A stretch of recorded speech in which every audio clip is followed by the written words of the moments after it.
নমস্কাৰ। আজি বিলাহী গুটি কেনেদৰে পচাব পৰা যায় তাকে আজি আপোনালোকৰ আগত দেখাবলৈ এই ভিডিঅ'টো বনাইছোঁ। মই নিৰ্বাচন কৰা এই বিলাহীৰ জাতটোক মিৰিকা বিলাহী বুলি কোৱা হয়। দেখাত মিৰিকা টেঙাৰ দৰে একেই হোৱাৰ কাৰণে ইয়াৰ নাম মিৰিকা বিলাহী। বিলাহীসমূহ প্ৰথমতে এনেধৰণে কাটি ল'ব লাগে। যিমান পাতলকৈ কাটিব পৰা যায় সিমানেই ভাল, কাৰণ বিলাহীৰ মাজত অসংখ্য গুটি আমি দেখিবলৈ পাওঁ।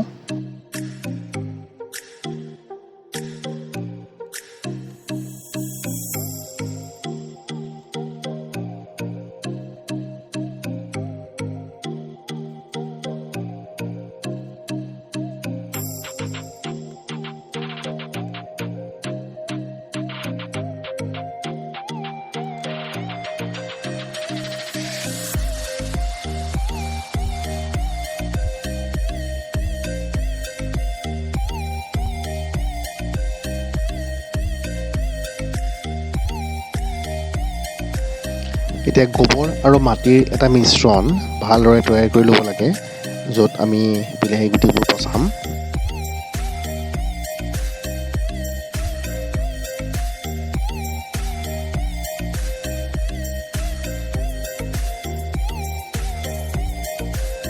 এতিয়া টাব বা তেনেধৰণৰ কিছুমান পাত্ৰত আমি সেই মাটিসমূহ ভালদৰে ভৰাই ল'ব লাগে।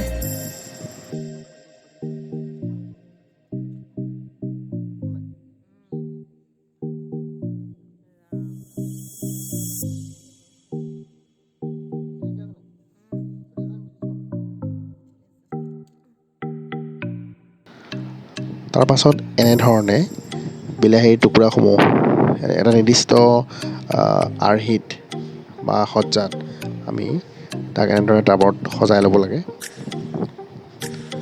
আৰু তাৰ পাছত তাৰ ওপৰত মাটি দি লাহে লাহে ঢাকি দিব লাগে। বৰ বেছিকৈ মাটি দিব নালাগে, জাষ্ট ওপৰৰ অংশটো যাতে মাটিৰে ঢাক খাই থাকে, তেনেদৰে ইয়াক ঢাকি দিব লাগে।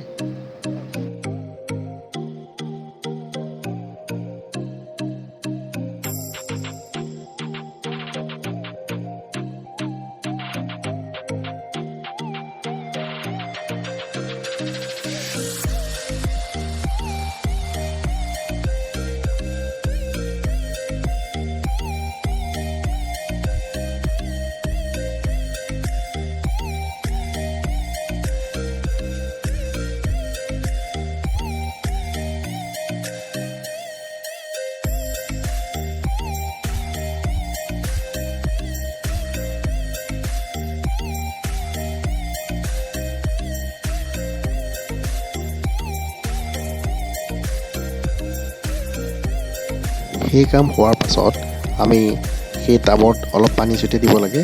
পানী ছটিয়াই লৈ যাতে গোটেই টাবৰ অংশটো তিতি যায়। তাৰ পাছত আমি উক্ত টাবটো ৰ'দ পৰা ঠাইত ৰাখি দিব লাগে। এনেদৰে ৰখাৰ পৰা প্ৰায় 5 পৰা 10 দিনৰ ভিতৰত উক্ত গুটিসমূহৰ পৰা পুলি ওলাব। ধন্যবাদ।